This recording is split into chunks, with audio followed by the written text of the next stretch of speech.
नमस्कार, मैं संजय बघेल। आप देख रहे हैं राष्ट्रमंडल के विशेष कार्यक्रम चर्चा। और आज हमारे मेहमान हैं सिवनी विधायक दिनेश राय मुनमुन जी। तो मुनमुन जी, आपका बहुत बहुत स्वागत है। और आज हम सबसे पहले आपसे चर्चा करेंगे आपके स्वयं के राजनीतिक करियर को लेकर कि पार्षद से लेकर विधायक तक का सफर कैसा रहा। देखिए, मैं कॉलेज पढ़ते पढ़ते मैं पार्षद का निकला हूँ। मेरी विवाह हुआ, उसी समय मैं चुनाव लड़ गया, पार्षद बना।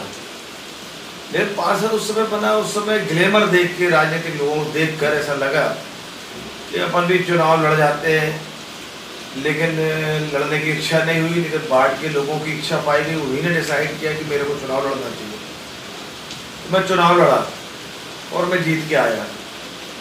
जब जीता उस दिन, जब सुबह मैंने देखा कि एक दिव्यांग छोटा सा युवा मेरे घर में बैठा है सामने और कह रहा है, मुनमुन भैया आप जीत गए और माला पहन लो। बोले तो माला पहना, अपन खुशबू चला, अपन पार्षद बन गए। लेकिन उसने बोला, भैया मैं के लंगड़ा हूँ और पानी भरता था अपनी उससे पीपा से, और आप बन गए पार्षद, तो अब मेरे को घर के पास नल लग जाएगा, मुझे पानी नहीं ढोना पड़ेगा।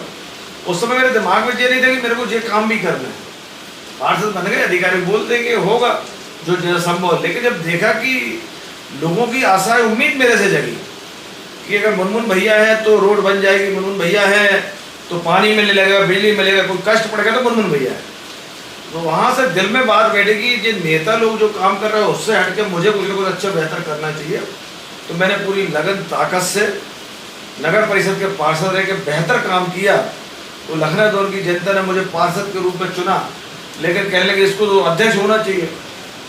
जब ये वार्ड में इतना अच्छा काम कर रहे हैं तो उनको अध्यक्ष बनाओ तो और अच्छा काम करेगा। जी जब अध्यक्ष बने तो बहुत बेहतर काम किया, और जब अध्यक्ष के रूप में मैंने काम किया तो सिवनी की जनता ने मुझे याद किया कि आप विधायक बने। भले मैं पहला चुनाव हमारा, दूसरा चुनाव में निर्दलीय फिर 21,000 वोटों से जीता और विधायक बना। और विधायक बन के भी आज लगातार मुझे काम कर रहा हूँ। लेकिन इन 9 सालों में मैं मानता हूँ कि मेरे जनता का स्नेह और प्यार मिलने की वजह से जो वादा मैंने किया है कि मैं ईमानदार रहूँगा, भ्रष्ट नहीं रहूँगा, बेईमान नहीं रहूँगा, और किसी के साथ दोषपूर्ण राजनीति नहीं करूँगा, और चंदा वसूली नहीं करूँगा, और किसी भी थाने में किसी की ना अप्रोच लगाऊंगा, ना किसी को अंदर कराने के लिए, ना किसी को छुड़ाने के लिए। ये मैंने शुरू से कह रखा था चुनाव के पहले, मुझे आप जिताओ चाहे हराओ, अतिक्रमण में हो तो अतिक्रमण तोड़ना पड़ेगा, लेकिन गरीब को हटाओ तो गरीब को बसाने का काम करने के लिए मैं काम करूँगा। इन तमाम चीज़ों को करते करते आज मैं विधायक हूँ। लेकिन इन 9 सालों में मैंने अपनी माँ को खोया, अपने पिता को खोया, पितातुल्य भाई को खोया, मेरी प्यारी भांजी खोया, और मेरी सास ससुर को भी मैंने खोया। मैं कह सकता हूँ इन 9 सालों में मेरे को जनता ने तो पदों में बैठा ला, लेकिन मेरे घरों से बहुत लोगों को मेरा छीना है। जिन व्यवसाय से मैं जुड़ा हूँ, व्यवसाय से मैं अपना घर चलाता हूँ, जीवन चलाता हूँ, पैसा कमाता हूँ, और उससे अपनी जीवन जीता हूँ, अपनी शैली में जीता हूँ। और जनता के लिए मैं जो कर सकता हूँ तो अपने कमाए हुए धन से करना चाहता हूँ, ना कि जनता से वसूली हुए किसी भी राशि का ऐसा उपयोग करके जो एक नेता को नहीं करना चाहिए।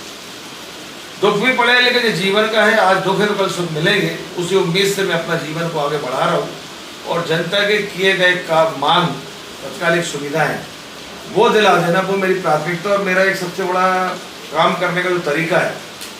जिस पद में मैं हूँ उस पद की आप तुलना दूसरे व्यक्ति से कर लीजिए कि मैं हूँ तो संभव है, और वो होंगे तो क्या संभव हो सकता है। क्या सिवनी में 4 लाइन की बात आती, कुछ लोग बोलते हैं कि हमने लड़ाई लड़ी, बिल्कुल झूठ बोलते हैं। सिवनी जनमंच में जो लोग थे उनमें से अधिकांश लोगों ने को मालूम है कि 3 पेशियों में सिवनी जनमंच का कोई आदमी खड़ा नहीं हुआ। आखिरी सुप्रीम कोर्ट में मेरा ही वकील वहाँ पर खड़े हुए, और हम आखिरी तक चुनाव, आखिरी तक हमने सुप्रीम कोर्ट में अपने वकील के साथ एक केस को ख़त्म करवाया। जो स्टे लगा था स्टे को हटवाया, जिसके कारण आज 4 लाइन गडकरी जी बने। उनकी बड़ी इच्छा शक्ति से आज 4 लाइन बनी। इसी प्रकार मेडिकल छीनने के बाद भी मेडिकल की लड़ाई लड़ा, कमलनाथ जी से खूब लड़ा, उन्होंने देने से इनकार कर दिया। ये शिवराज जी की सरकार बनी, उनसे लड़ा, और आज शिवराज जी ने मेडिकल दी, जो हमारे यहाँ जिले की सबसे बड़ी बात है। पैंच नहर भी असंभव टाइप हो गए, तो वो भी काम हम करा चुके। सिवनी के जो मेन बड़े काम थे जो हमने अपनी क्षमता से कराया, ये तो जनता को भी तय करना होगा कि मैं वहाँ हूँ वो संभव हुआ, अगर वो होते कि संभव होता, ये सोचने का विषय है। दूसरा सवाल है आपसे कि आप निर्दलीय विधायक बनने के पहले हमेशा कहते थे कि मैं किसी दल पे नहीं आऊँगा, ऐसी क्या वजह थी कि भाजपा में आना? नहीं, मैंने कहा कि मैं पूरा जनता का चुनाव हुआ आपका जनप्रतिनिधि हूँ और मैं किसी दल में अपनी इच्छा से नहीं जाऊँगा और जनता से पूछ के जाऊँगा। और ये निश्चित है 5 साल मैं निर्दलीय रहा, 5 साल मैंने निर्दलीय रह जनता की सेवा की।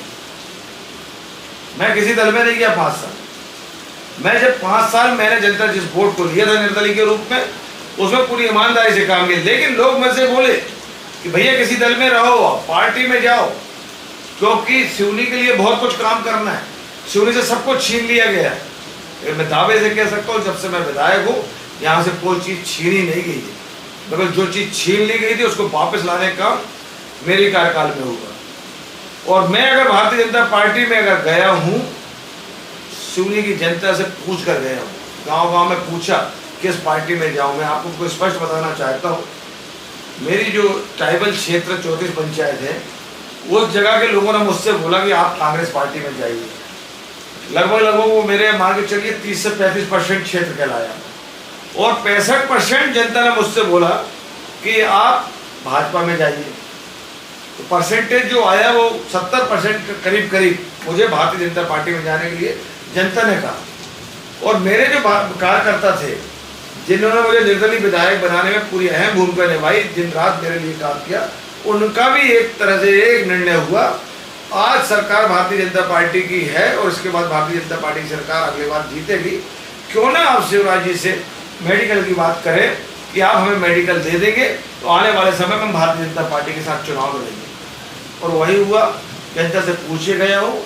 आज अगर जनता मुझसे कह दे गुनगुन राय तुम्हारे रहने से सिवनी का विकास नहीं हो सकता, तुम्हारे रहने की जगह दूसरा व्यक्ति है जो सिवनी का विकास कर सकता है, तो मैं निश्चित हूँ मैं चुनाव नहीं लड़ूंगा। मुझे चुनाव लड़ने की आवश्यकता नहीं है। जनता ही मेरी माई बाप है। जनता की जनादेश से मैं चुनाव में 2 बार जीत के आया हूँ और जनता मुझसे का संतुष्ट नहीं है तो मुझे चुनाव नहीं लड़ना। जनता मेरी प्राथमिकता है, जनता मेरी मालिक है, उसके बाद मैं पार्टी का वफादार हूँ। प्रथम मेरे लिए जनता, सेकेंडरी मेरी पार्टी और सबसे ऊपर मेरा देश। जिले में आपको एक फास्ट रिलीफ नेता के नाम से जाना जाता है कि मनमुन भैया कोई भी अगर उनके पास समस्या लेके जाओ तो बहुत जल्दी निराकरण करते हैं। तो ये छवि कहाँ से मतलब कि आपकी बनती चली जाएगी? नहीं, अब जो जिस दायित्व के लिए जनता ने हमें चुना है, एक्चुअल में जो भी जनप्रतिनिधि है वो जनता का सेवक है, नौकर है, मालिक नहीं है। वो तो नौकर का कर्तव्य बनता है कि मालिक का दिया गया आदेश को तत्काल मानना, काम कराना। अगर हम अपने मालिक का कहना नहीं मानते, मालिक के लिए काम नहीं करते, तो मैं नहीं समझता आप जनप्रतिनिधि बनने लायक हो। और समय और को पकड़ के चलना, टाइम हमारे सबसे कीमती है। जो व्यक्ति टाइम से उठता है, टाइम से किसी काम में जाता है, टाइम से हम अपने जनता के बीच में प्रस्तुत होते हैं। और अगर आपको बताना चाहूँगा क्यों सिवनी में पार्षद नहीं थे, क्या नगर पालिका अध्यक्ष, उपाध्यक्ष, पंच, सरपंच, जिला पंचायत अध्यक्ष, विधायक, सांसद, सबको जनता चुनती है। कोरोना जैसे महामारी में लोग वहाँ घरों में लुक के बैठ गए। हमारे विरोधी हमारे ऊपर लांछन लगाने लगे कि अरे विधायक दीदी 1 करोड़ रुपए दे रहे, इससे कुछ नहीं होगा, विधायक जाने ये नहीं हो रहा, वो नहीं हो रहा। कहीं किसी जगह में खड़े हो गए आपने दाना बांट दिया, कहीं खड़े हो गए आपने चप्पल बांट दी। लेकिन उन नेताओं की हिम्मत नहीं हुई कि कोरोना में जिनकी मौतें हो रही हैं तो उनकी दाह संस्कार करा सके, या कोरोना में कोई दवाइयों की कमी पड़ी हो तो कर सके, आईसीयू में खड़े हो सके। हम लगातार इन 2 महीना 3 महीना आईसीयू में 50 बार गए, लोगों को जान बचाने का प्रयास किया, जो हो सका था। लगा कि जीवन तो सब जीते हैं और जनता ने हमको जनप्रतिनिधि बनाया है और हम घर में मुँह लुका के बैठ जाएं, इससे अच्छा तो हमें जनता के बीच में होना चाहिए। मौत तो कल भी आएगी, आज आएगी तो कल आएगी, लिखा हुआ है हमारी मौत निश्चित है। तो हमें उम्मीद नहीं है कि हमें घर में लुकने से हमारी मौत बच जाएगी या रोड पे आने से। इसलिए हमने अपनी पूरी ईमानदारी से, पूरी ताकत से इस कोरोना महामारी में अपने आप को निछावर कर दिया और उन्हीं की जनता की दुआओं की वजह से हम आज सुरक्षित हैं। भले मैंने उस कोरोना महामारी में लगातार घूमने की जनता की वजह से मैंने अपने भाई को मेरी इस बीमारी के कोरोना महामारी हुई, लेकिन बचाने के प्रयास के नहीं बचा पाया। लेकिन कह सकता हूँ मेरा भाई नहीं बचा पाया, लेकिन बहुतों को भाइयों को, बहुतों की माँ को, बहनों को, पिता को बचाने में मैं सफल हो पाया। आपके भाजपा में आने के बाद एक किसानों में उम्मीद जागी थी कि हम लाल माटी क्षेत्र के किसानों में कि हमारे यहाँ नहर बहुत जल्दी आएगी, लेकिन अभी तक वहाँ नहर का निर्माण नहीं। नहीं, देखिए लाल माटी क्षेत्र का हमारा ऊंचा स्थान है। अभी आपने सर्वे, अभी कुछ नेता लोग उसमें घुस के आ गए। देखिए 15 महीना की कांग्रेस की कार्यकाल के पहले शिवराज जी की सरकार थी, निर्दलीय था। उस समय मैंने माइक्रो इरिगेशन वहाँ 2 लेके आया, जिससे हमारे उस लिफ्ट इरिगेशन के माध्यम से पूरी लाल माटी के मेरे 16-17 गाँव छूटे, उनमें नहरों के माध्यम से पानी दिया जाएगा। लेकिन 15 महीने के कार्यकाल में कमलनाथ जी ने उनको कैंसिल करके अपने जिले में ले गए, और उस समय कांग्रेस का एक भी लीडर वहाँ खड़े होकर ये नहीं बोला कि कमलनाथ जी आप गलत कर रहे हो, कमलनाथ जी आप हमारी नहर को नहीं ले जा सकते, कमलनाथ जी आप हमारा मेडिकल को कैंसिल नहीं कर सकते। एक काम नहीं किया। 15 महीने की सरकार में उनके मुँह नहीं खुले, अपने नेता के सामने विरोध करने की क्षमता नहीं रही। और जब वो 15 महीने की सरकार में चला गया, जब हमारी सरकार फिर आई, तो फिर वो इस तरीके से बात कर रहे हैं। और लाल माटी में सिर्फ जो पीछे से जो नेता हैं जिनको समझ चुके हुए, जिन्होंने जिला पंचायत में कभी प्रतिनिधित्व किया, जिन्होंने सरपंचों का, पंचों का, सचिवों का सिवा भ्रष्टाचार दलाली का अड्डा बना दिया था, जिनका नाम ही था कि सिर्फ पैसे लाओ और काम कराओ। और आज वही लोग, जब हमने सर्वे करा दिया तो सर्वे नहीं हुआ। अभी 4 दिन पहले माननीय मुख्यमंत्री जी से मिलने गए हमारे किसान, लाल माटी क्षेत्र के, रनवेली क्षेत्र के, कलारवाकी के क्षेत्र, मंडोल के, यहाँ हमारा भोमा के लगा हुआ, हमारा जो इंदावाड़ी से लगा हुआ विजय पानी, सभी किसान जाके मिले, जहाँ हमारे 24 से 25 गांव शेष बच्चे हमारी विधानसभा के, सब मिला के लाल माटी में 14-15 गाँव।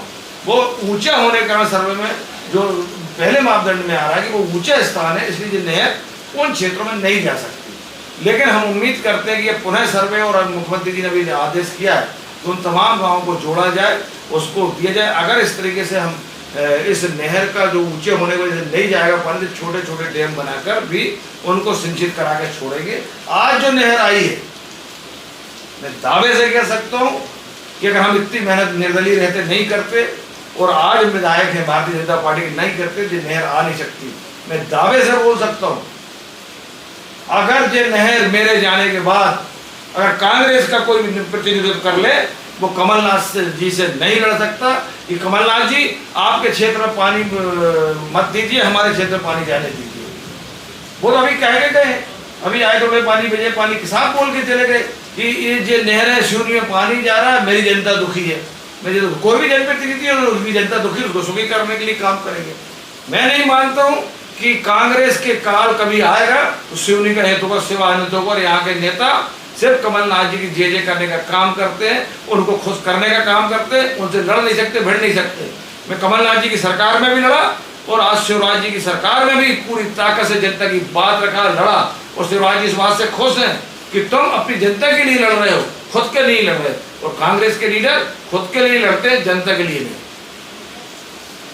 मेडिकल कॉलेज चालू नहीं हो पा रहा है। मुख्यमंत्री जी ने 2018 से इस चीज की घोषणा की, ऐसे कई उदाहरण हैं। जैसे देखिए आप कह रहे हैं चालू नहीं हो, 2018 में ही चुनाव आए। पूरा सवाल आप सुन लीजिए। हाँ बोलिए। जैसे कई उदाहरण हैं, जैसे केंद्रीय विद्यालय, ITI और डिग्री कॉलेज पहले किराए की बिल्डिंग में चलते थे, उनका मतलब प्रारंभ हो चुका था, शुभारंभ हो चुका था। इसी तरह मेडिकल कॉलेज भी किराए की बिल्डिंग में चालू किया जा सकता था, लेकिन अभी तक चालू नहीं हुआ है। यहाँ तक कि ये भी नहीं पता कि उनके डीन कौन है। आपको नहीं मालूम? इसके पहले छिंदवाड़ा वाले डीन थे, वो खत्म हो गए, अब ये कटनी वाले डीन है। अभी आपको पता होगा कि मैं पत्रकार बंधु ने खुद बोला कि हमको घूमने चलना, मैंने नहीं बोला, गए घूम के आए, उसके पहले भी आए। और आज इतना बड़ा बिल्डिंग बन रही है, कोई मजाक नहीं है, आप देख के तो आइए, इतनी बड़ी उपलब्धि है। और मैं कहता हूँ उन कांग्रेसियों को हक नहीं है इस मेडिकल के बारे में एक शब्द बोलने का। जब तुम्हारे कमलनाथ जी की 15 महीने की सरकार ने हमारा मेडिकल ले गए, उफ नहीं निकला। कांग्रेस के लीडर आपको मालूम है डिबेट में बोलते हैं, पेपर की विज्ञप्ति देते हैं, माननीय राजकुमार खुराना जी, कि पहले हमारे सिवनी के लोग नागपुर जाते हैं 150-200 किलोमीटर, जबलपुर जाते हैं 150 किलोमीटर, तो अब यही 60 किलोमीटर छिंदवाड़ा जाना पड़ेगा, क्योंकि मेडिकल बन रहा है, कमलनाथ जी बना रहे हैं, वहाँ इलाज कराने में क्या हर्ज है। आज शहर में मेडिकल बन रहा है, और आज इनकी सरकार ने कैंसिल किया, 15 महीने की सरकार ने कैंसिल कर दिया था। भूमि पूजन शिवराज जी ने किया, कमलनाथ जी ने कहते सिवनी को हम नहीं देंगे, कैंसिल कर दिया। फिर शिवराज जी की सरकार आई, 1 साल फिर प्रोसेस करने में लगा, टेंडर। अरे सुभाष तो खुश होना चाहिए संजय भैया, इतनी तेजी से आप और मैं घर नहीं बना सकता, इतनी बड़ी बिल्डिंग 15-16 महीने में खड़ी हो गई। नहीं तो इसको अपन किराए की बिल्डिंग में चालू भी कर सकते हैं। ऐसे कैसे कर सकते हैं? उसके लिए उतनी जगह चाहिए, उतना क्षेत्र चाहिए। वो कंप्लीट हो जाए 2024 में कंप्लीट होगी, 2024 में कंप्लीट होगी संजय भैया। लेकिन मैं उम्मीद करता हूँ अगस्त के समय के लास्ट तक आने वाले चुनाव के पूर्व माननीय मुख्यमंत्री जी उसका लोकार्पण कर देंगे।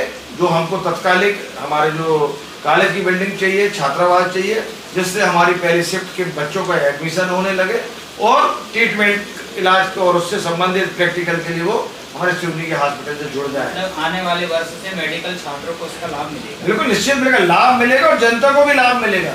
जो बच्चे हमारे यहाँ से 150 बच्चे डॉक्टर बन के निकलेंगे तो वो कहीं ना कहीं हमारे जिले के लिए लाभदायक होंगे। विधायक जी, सिवनी ट्रामा सेंटर जो बाईपास में बनना था लगभग 14 साल हो गया है, लेकिन वो आज तक नहीं बन पाया है।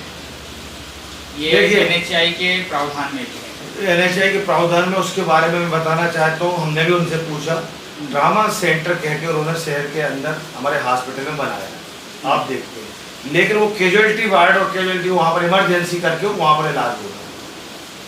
ट्रामा सेंटर के नाम से था, वो कभी बिल्डिंग बन गई है, बन गई है और इसी हॉस्पिटल के लोग ही उसमें इलाज कर रहे हैं। चाहे वो हाईवे में एक्सीडेंट से लोग आए, चाहे आपके और अन्य कोई कैजुअलिटी हो, तमाम लोग वहाँ जा रहे हैं, उसका उपयोग हो रहा है। लेकिन ट्रामा सेंटर हाईवे में ही बनना था, जो एक नियम होता है उस नियम को दरकिनार किया गया। अभी कहाँ पर आपने देखा? मुझे बताओ, नागपुर से जबलपुर में कहीं हो तो बता दे। मुझे नॉलेज नहीं, आप ऐसा मैंने कुछ सुना नहीं, ना इसके बारे में ज्यादा जानता। ये कहीं ना कहीं बातें जो कुछ भी डिपार्टमेंट से ज्यादा आप जानकारी ले सकते हो, जो मैं कह सकता हूँ मेरे जानकारी में इससे ज्यादा इसमें जानकारी है नहीं। मैं पूछा भी भाई ट्रामा सेंटर जो बना है, बोले सर यही बना है क्योंकि यहाँ तत्काल सुविधा है, हाईवे में एक्सीडेंट हो या BNR की रोड में हो या शहर में कोई घटना घटे तो तमाम लोगों को शहर के अंदर ट्रीटमेंट मिल सके। अगर ट्रामा सेंटर कहीं बाहर बना हो तो वहाँ पर मिलता है, लेकिन शहर के अंदर भी है तो कहीं ना कहीं मैं कह सकता हूँ कि लखनऊ जोन से लेके आप देखिए धूमा के आगे के हैं या कोई खवासे, सब लोग आ तो यही रहे। आगामी विधानसभा में भाजपा में आपकी टिकट कटने को लेकर बड़ी चर्चा तेज है। अगर भाजपा आप पर दाव नहीं लगाती है तो आपका क्या एक्शन होगा? या बगावत करके कांग्रेस में जाएंगे या फिर निर्दलीय के रूप में फिर जनता के सामने रहेंगे? नहीं, ऐसा हम क्यों मान के चलें कि हम बगावत करेंगे, हम गद्दारी करेंगे? अगर जनता चाह रही तो हमारी टिकट पक्की, और जनता का हमको जनादेश से ऐसा लगता है कि हम जैसे व्यक्ति इस सिवनी विधानसभा के लायक नहीं है तो वास्तव में जनता भी हमको नकारे और पार्टी हमें टिकट देने से मना करे। हमसे अगर बेहतर है तो होना चाहिए। काबिल होना और काबिलियती से काम करना, अभी एक नेताजी का सुन रहा था, काबिल और काबिलियत तो हो, दिल से आप लोगों की सेवा कर सको, काबिलियत तो हो जेब से पैसे खर्च करने की,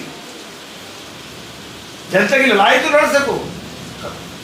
भाई कांग्रेस में बोल रहे बहुत काबिल है और काबिलियत अगर होती तो तुम उस कोरोना महामारी में घर से तो निकलते। आप ये मोबाइल में व्हाट्सएप में कह रहे भ्रम फैलाना और सिर्फ विरोध बोलना, सिर्फ बुरा बोलना। हम कहते हैं हम अगर जेब से खर्च कर रहे हैं तो हम अपने धन से कर रहे हैं, अपनी मेहनत से कर रहे हैं, अपने बलबूते से कमा रहे हैं। हम जनता से लूट खसोट तो नहीं कर रहे, ट्रांसफर उद्योग तो नहीं चला रहे, अवैध काम तो नहीं कर रहे हैं, वसूली तो नहीं कर रहे, चंदा तो नहीं मांग रहे हम किसी से। हमारा व्यवसाय, हमारे माँ बाप के समय से व्यवसाय, हमारा काम धंधे से करा रहे। लेकिन पार्टी का जो निर्णय होगा वो हमारे लिए सम्मान। पार्टी हमारी माँ है, पार्टी का निर्णय हम मानेंगे और पार्टी को लगता है कि हमसे बेहतर कोई हमारा और प्रत्याशी हमारी पार्टी से हो सकता है तो हम उनका साथ देकर सहयोग करेंगे। कांग्रेस के 15 महीने के कार्यकाल को आप किस नजरिए से देखते हैं? मैं इतना बोल सकता हूँ, 15 महीने के कार्यकाल में सिवनी में अगर कोई बड़ा काम किया हो तो बता दो। कोई बड़ी उपलब्धि है, उनकी सबसे बड़ी उपलब्धि एक ही है, 15 महीने के कार्यकाल में करोड़ों रुपए का अवैध तरीके से वसूली करके गुरुओं से, सचिवों से, जो शिक्षा भवन बनना चाहिए था, जो जिला पंचायत का कार्यालय बनना था, वो कांग्रेस कार्यालय बन गया। और भगवान क्या सद्बुद्धि दे, महात्मा गांधी जी को अच्छे स्थान रखना था, उन्होंने सामने रोड की जगह में लाके स्थापित कर दिया। जिन गांधी जी के नाम से वो राजनीति करते हैं, राष्ट्रपिता के नाम से राजनीति करते हैं, उनको इतनी बड़ी बिल्डिंग बनाए थे, तो मैं चाहा था अंदर अच्छी जगह में उनका एक स्थान होना था, और वो भी अपना कुछ शासकीय जगह में अतिक्रमण के वजह से वो अवैध तरीके से जो बिल्डिंग बनाए हैं उसको बचाने के लिए उन्होंने हमें राष्ट्रपिता को बिठा दिया, और उनकी उपलब्धि उसके अलावा कुछ नहीं है। बहुत लोग वो करते हैं सिवनी में क्या, सिवनी में क्या, तो आपके और भी जगह तो विधायक हैं। 15 महीने की क्या उपलब्धि है सिवनी विधानसभा में, बता दें। मतलब जो कार्यालय बना है वो शासकीय जमीन में अतिक्रमण हुआ नहीं, अतिक्रमण में हिस्सा आ रहा है, पूरा नहीं बना उनका, लेकिन शासकीय भूमि में उनका अतिक्रमण है, और वो तो और अवैध तरीके से। उसका वो बताए ना जनता को, हिसाब देना कि इतना चंदा दानवीर कौन हो गया। कोरोना में 1 रुपया नहीं निकल रहा, सिवनी के कोई काम करने में 1 पैसा नहीं दे रहे, वो कहीं नहीं दे रहे। कांग्रेसियों का हमेशा आरोप रहा है कि जब भी मतलब उनके कार्यालय भवन के निर्माण को लेकर बात आती थी, वो बोलते हैं कि अगर विधायक जी के पास अगर सबूत है तो सबूत पेश करें। कब आज तक नहीं बोले सबूत, क्या उनके पास क्या सबूत है, कहाँ से आया? इतना बड़ा ट्रांसफर उद्योग चलाया, हमारे ऊपर लौटा दो ना कि लांछन क्या है भाई। उनके दानवीर लिस्ट दिखा दे ना, कौन कौन ने दान दिए, पता भी तो चले इतनी बड़ी बिल्डिंग बनाने में। जितने की वो बिल्डिंग बनाए कांग्रेसियों ने, मैं दावे से कहता हूं कि याद करिएगा, राजकुमार खुराना जी रसीद कटती थी ट्रांसफर वालों की, धोखे से कोई चला जाता था भोपाल तो वहां से लौटा के भगाया जाता था भोपाल से, जाओ वहां से लखनऊ सिवनी से पर्ची कटवा के लेके आओ लल्लू भैया से। तो लल्लू भैया यहाँ पर पर्ची काटते थे, वो पर्ची देख के उनके ट्रांसफर होते थे, काम होते थे भोपाल में। क्या रकम होती थी सर पर्ची की? अरे उनके 50,000 से नीचे कुछ नहीं, 10,000 रुपये तो एक अपना लेटर पेड का लेते थे। इतना अवैध वसूला है जिसका कोई हद नहीं। उससे कई गुना ज्यादा राशि तो इन नेताओं को घरों में गया साहब, जितने का कांग्रेस कार्यालय बनाया है उससे कई गुना तो इन लोगों ने घरों में ले लिया। सिवनी में आगे और जनता आपको अवसर देती है तो और कौन कौन सी प्राथमिकता है सिवनी के लिए? देखिए, हमारा सिवनी का बहुत हम लाइन पे हैं, बहुत जल्दी से जल्दी हमारा इंजीनियरिंग कॉलेज और कृषि महाविद्यालय ने प्रयास किया था, उसके लिए लैंड और कुछ बात आई थी तो वो थोड़ा सा अभी समय लग रहा है। इंजीनियरिंग कॉलेज तो लगभग कंप्लीट है और उम्मीद करता हूँ कि भी इसी सत्र में माननीय मुख्यमंत्री जी उसका हमको अनुमति मिल जाए, और बड़ी उम्मीद करते हैं। और अभी हमारे जो 34 पंचायतों गाँव रह गए हैं जिनको हम किसी सामूहिक नल जल योजना जोड़ने के लिए, वहाँ के जो स्रोत है वहाँ पर है नहीं, नल जल योजना सब जगह स्वीकृत हो गई, सामूहिक नल जल योजना हमारे 171 गाँव में जोड़ा गया है, लेकिन उनको भी जोड़ने के लिए 34 पंचायत वो जुड़ जाए। शहर की लगाए बड़ी बड़ी मार्गें बन गई, छोटी मार्गों में हम लोग काम चाहते हैं कि वो और हो जाए। और कहीं ना कहीं सिवनी तो जैसे हम दल सागर में आज 8.5 करोड़ का लाइट एंड फाउंटेन और उसमें हम उसको बना रहे हैं, तो वो शहर का एक ऐसी उपलब्धि होगी कि पेंच नेशनल पार्क में आने वाला हर व्यक्ति की एक इच्छा होगी हम सिवनी चलें, वहाँ का रात का उस light and sound and fountain को देखने आए। 4 जिले की उपलब्धि नहीं है वो, पूरा मध्य प्रदेश का, दूसरे प्रदेश और दूसरे देशों से आने वाला आदमी भी मोगली लैंड के नाम से हमारा जो पेंच नेशनल पार्क है, उस बुक के नाम से जो हमने पढ़ा, जंगल जंगल बात चली है, मोगली की कहानी को लेकर हम यहाँ पर 15 मिनट की वो फिल्म है। हमारा सिवनी का इतिहास, जिले का इतिहास, हमारे सामाजिक, धार्मिक, ऐतिहासिक, इन तमाम चीज़ों को सम्मिलित करते हुए यहाँ की सामाजिक भाषा पर, यहाँ की जो हमारी रहन सहन है ग्रामीण से शहर से लेके, इन तमाम चीज़ को डॉक्यूमेंट्री फिल्म भी बनाएंगे जो वहाँ दिखाएंगे। और टोटल इन चीज़ों की वजह से सिवनी के एक ऐसा स्थान हो जाएगा जो शहर का आदमी तो आएगा ही आएगा, लेकिन आने वाले रिश्ते नातेदार भी घूमने आएगा, बाहर का आदमी भी इंटरेस्ट लेकर सिवनी आएगा, तो उससे लोगों में रोजगार बढ़ेगा और सिवनी एक सुंदर शहर के नाम से प्रदेश के देश में जाना जाएगा। और कहीं ना कहीं निश्चित है रोजगार के लिए बड़े उद्योग भले ही नहीं खोल पाए हम लोग, लेकिन छोटे छोटे कुटीर उद्योगों के माध्यम से बहुत लोगों को रोजगार मिला। सिवनी के विधानसभा के मैं कह सकता हूँ सैकड़ों नहीं हजारों लोगों को व्यवसाय करने की सरकार के द्वारा इतने लोन, इतनी व्यवस्थाएं दे दी गई हैं कि स्वयं मालिक बन रहे हैं। और हमेशा कहता हूँ दूसरों को काम करने वाले नौकर मत बनो, मालिक बनो, खुद रोजगार देने वाले बनो।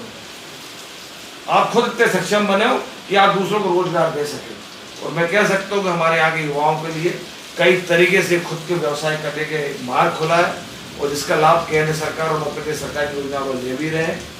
और अब तो आ गया है कि आप कहीं ट्रेनिंग भी ले रहे हैं, उसमें सीखो, उससे आपको वेतन भी मिलेगा, आपको जो खर्च होगा, और उससे सीखने के बाद कमाओ, खुद व्यवसाय करो, खुद रोजगार करो और लोगों को उससे जोड़ो। सिवनी पहले से बहुत बेहतर है। मैं कह सकता हूँ 9 साल में सिवनी से कोई चीज़ छीनने नहीं दिया, जो 20 सालों से छीना था वो भी छीन के ले आए। और मैं उम्मीद करता हूँ 2026 को जब परिसीमन होगा, जिस समय जिनकी जवाबदारी थी जनप्रतिनिधि हुआ करते थे उन्होंने नहीं निभाई, लेकिन मेरे जनप्रतिनिधि रहते हुए 2026 में सिवनी को लोकसभा बनने से कोई नहीं रोक सकता। सिवनी पुनः लोकसभा बनेगी। धन्यवाद आपका मनमोहन राय जी। आपने और पूछना बाकी से अपना कोई, बस हमारी यही चर्चा थी जो यहाँ समाप्त हो चुकी है। हम अपने दर्शकों से फिर इसी तरह और आगे मिलते रहेंगे अगले नए वीडियो के साथ में। सभी के दर्शकों का बहुत बहुत धन्यवाद।